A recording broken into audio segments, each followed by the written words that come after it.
ceramah yang dan orang-orangnya. Iya, dan orang-orangnya. misalnya Gus Abbas dan lain sebagainya. Yang ditakutkan kita ini juga menjaga kerukunan antar umat beragama, dalam artian yang terpenting jangan sampai ada ceramah-ceramah provokator menghina satu sama lain, itu tidak dibenarkan kan. Jadi soalnya setiap kali ceramah, bukan hanya di sini, dimanapun itu ceramahnya provokator kan. Banyak, kita bukti-buktinya di media sosial sangat banyak kan. Gini, dari awal kan memang kita sudah dapat informasi itu rencana ini. Karena acara haul, maka kita tidak bisa melarang acara pengajian. Ini kegiatan-kegiatan pengajian juga.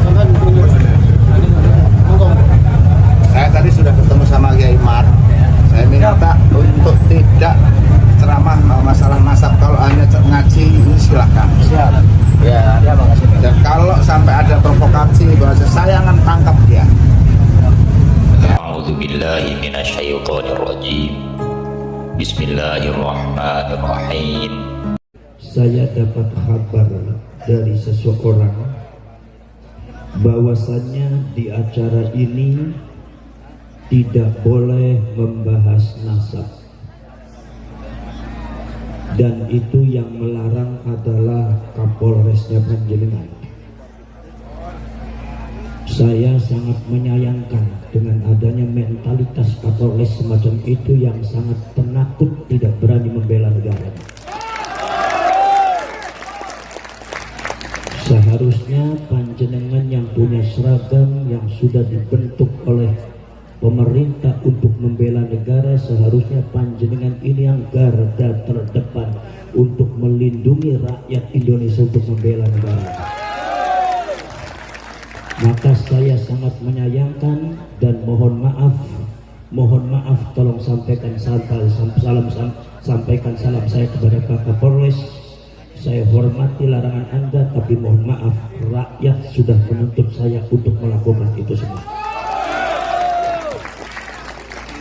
Jadi kemudian mohon maaf, bukan berarti saya menyindir atau supaya saya benci, bukan.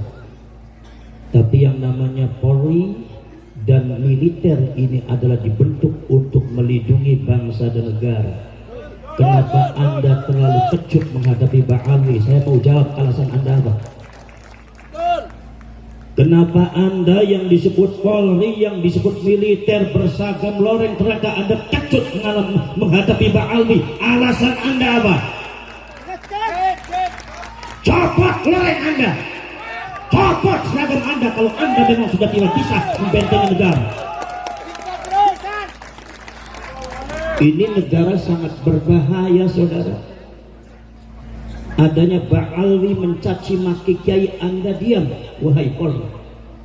Sampai kemarin itu Gus Yusuf digoblok-goblok, nggak ada tindakan dari Polri, tidak ada yang melarang itu. Tapi kita yang mau mencerahkan bangsanya, memberikan petunjuk kepada bangsanya supaya bangsa ini merdeka dari perbudakan, supaya bangsa ini matanya melek karena ada sistematis penyergapan bangsa ini tanpa terasa, karena kita sudah disuntik mati suri oleh klan tertentu yang berasal dari luar Indonesia. Tapi Anda melarangnya, alasan Anda apa? Anda ini jadi jenderal pengecut amat.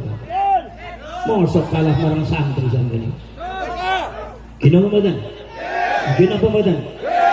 Sekarang saya tanya kepada sampean saya, apakah saya akan menuruti apa yang dilarang oleh orang-orang yang pengecut membela bangsanya, atau kita teruskan bicara membela bangsa?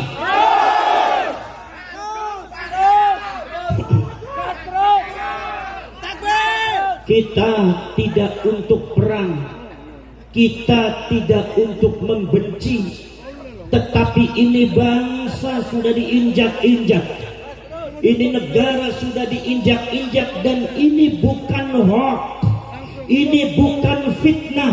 Kalau mereka mengatakan menfitnah, itu adalah kelicikan mereka. Ini bukan mengadu domba, tapi dalam rangka menyelamatkan bangsa dan rakyatnya. Kalau mereka mengatakan mengadu domba, itu diantara kelicikan mereka menghadapi pribumi. Nggak boleh seperti itu, saudara. Ini subhanallah, bangsa ini sudah dibiarkan terlalu lama. Saya kadang-kadang agak dongkol juga, ada beberapa oknum-oknum Polri dan TNI yang rela menjadi budak dan jongosnya Pak Alwi. Bagaimana Anda bisa membela negara kalau Anda mentalitasnya seperti itu? Betul lah, betul? Betul lah, betul? Makanya tolong jangan larang rakyat membela negaranya, jangan larang-larang rakyat untuk membicarakan sejarahnya, jangan larang-larang para ulama, para kiai untuk mencerahkan, menyelamatkan rakyat dan bangsanya. Tolong jangan dilarang, karena ini kewajiban daripada para ulama. Betul lah, betul? Saudara-saudara sekalian, subhanallah, saya itu saudara-saudara sekalian, mohon maaf kalau saya dengan Ki Imaduddin Al-Bantani bicara masalah nasabnya Ba'alwi ini, mohon maaf, jangan di framing bahwa saya dengan Kiai Imad itu benci kepada Ba'alwi. Saya tidak punya benci kepada Ba'alwi, saya tidak punya musuh kepada Ba'alwi, tidak, karena saya adalah mentalitas Nahdlatul Ulama, tidak pernah diajari benci kepada ulama. Jangan suka dibalik-balik Anda, dan Anda jadi kepolisian, jadi TNI, jangan pengecut. Membela bangsa itu harus tegas, harus tegas, jangan pelan-pelan lencang-lencang seperti itu. Ini bangsa perlu pencerahan, ini rakyat perlu penyelamatan, ini sejarah lagi perlu dibuka di rakyat. Jangan dibodohi terus. Anda rela bangsa ini bodoh akan sejarahnya, bangsa ini didoktrin dengan hal-hal yang tidak benar. Mereka dibiarkan mendoktrin, mereka dibiarkan menaburi racun di setiap pojok rakyat Indonesia. Tetapi ketika ada ulama yang mencerahkan, menyelamatkan rakyat, Anda larang. Mentalitas apa Anda itu? Turun Anda dari pohon. Jangan sangka Anda itu punya seragam, kemudian kita juga tidak berani menghadapi Anda. Anda dengan kita tidak beda pangkat aja. Yang namanya badan sama kita, darah juga sama mengalir merah. Kalau Anda merasa jenderal, kalau Anda merasa jadi Kapolri, tapi Anda takut untuk membela negara, turun Anda dari Polri, turun Anda. Gimana? Mohon maaf, saudara. Ini masalah bangsa bukan hoax. Ini masalah sudah bahaya. Ada penyerbakan sistematis yang dilakukan oleh klan Ba'alwi untuk menguasai Indonesia. Ini bukan hoax, datanya real ada. Dan rakyat harus tahu, dan rakyat harus bergerak, dan rakyat harus membela bangsanya, dan rakyat harus melek semua, rakyat harus bangun semua. Karena ini adalah bangsa-bangsa kita, negara-negara kita, sejarah leluhur kita yang dibangun dengan darah, yang dibangun dengan nyawa. Tidak mungkin dipecundangi oleh orang-orang yang tidak benar. Betul lah, betul? Betul lah, betul?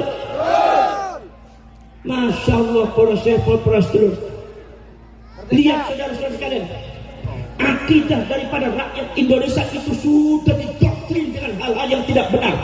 Akidah Ahlus Sunnah wal Jamaah yang ditanamkan oleh ulama-ulama Ahlus Sunnah wal Jamaah, yang ditanamkan oleh ulama-ulama NU, yang ditanamkan oleh Wali Songo sejak dulu, sejak abad ke-13 sampai abad ke-19, ditanamkan dengan bersusah payah, mengorbankan nyawa, mengorbankan darah, mengorbankan segalanya. Dihancurkan oleh klan Ba'alwi dengan racun-racun yang tidak benar. Akidahnya banyak yang hancur. Anda sebagai kiai jangan diam. Kadang-kadang ono kok kiai di Jawa Timur sing ambivalen, ngadepi Ba'alwi ora wani. Wis urusan dadi kiai meneh wae. Pantesan ning bojo pe ora wani, lawan Ba'alwi ora wani. Biasanya kayak model kayak gue, biasanya yang kau dengar kan bojone mung siji itu kedian, gak waneh. Itu para selebgram, akidah ini hancur, Kiai. Bagaimana mungkin tidak hancur? Kalian buka kitabnya secara nyata. Saya dengan Ki Imad dan para ulama, para kiai yang sadar akan itu semua, dibuka manuskripnya, dibuka datanya dan kitab-kitabnya. Dan Anda sekarang sudah tahu semua diterapkan di Indonesia, menghancurkan akidah. Bagaimana saudara-saudara sekalian, ada seorang doktrin Oknum Habib. Saya bicara Oknum Habib. Habib. Artinya bukan Habib semuanya. Jadi ente Habib yang benar, gak usah tersinggung. Kalau ente ikut tersinggung berarti ente sama-sama gak benar. Bina modern. Saudara-saudara sekalian, di framing apa? Katanya ada seorang Habib bisa mengatur takdir Allah. Ada katanya seorang Habib yang bisa mengatur orang masuk surga. Bahwasanya Allah kalau seandainya mau memasukkan surga kepada seseorang, izin dulu sama Habib ini. Berarti artinya otoritas Habib ini lebih besar daripada Allah. Berarti pemilik surga ini Habib bukan Allah. Berarti makom kedudukan derajat Allah di bawah Habib. Ini adalah pengrusakan akidah yang segera harus diberesin. Dan ini dari Tanba Alwi. Ini dari Pak Alwi ini. Saya harus mengatakan dari Pak Alwi. Kenapa? Uang nyatanya dari Pak Alwi. Kalau seumpama saya bilang itu bukan dari Pak Alwi, nyatanya dari Pak Alwi, bohong saya. Dan rakyat harus tahu, dan kalian harus melek. Betul? Poros cerek orang poros 10 tahun. Rusak ini akidahnya, rusak saudara. Masya Allah. Ada katanya seorang Habib yang bisa mengatur takdir Allah. Ada katanya seorang Habib yang bisa mengatur malaikat. Al-Imam Abu Abdullah Muhammad bin Ismail Al-Bukhari di dalam kitab Sahih Al-Bukhari meriwayatkan Kanjeng Nabi pada waktu di akhirat nanti, itu Kanjeng Nabi mengatakan nanti di akhirat itu malaikat Malik berkata sama saya, ya Rasulullah, itu ada umatmu satu orang ada di neraka. Rasulullah menangis kaget. Kata Rasulullah mengatakan, ya Malik, tolong keluarkan umat saya dari neraka. Tolong keluarkan umat saya dari neraka. Rasulullah sampai menangis. Minta sama Imam Malik supaya Imam Malik mengeluarkan umatnya Rasulullah dari api neraka. Apa jawabnya Imam Malik? Kata Imam Malik, ya Rasulullah, kalau itu perintahnya panjenengan, mohon maaf masih belum bisa dilakukan. Karena kami adalah bangsa-bangsa yang diciptakan oleh Allah. Ya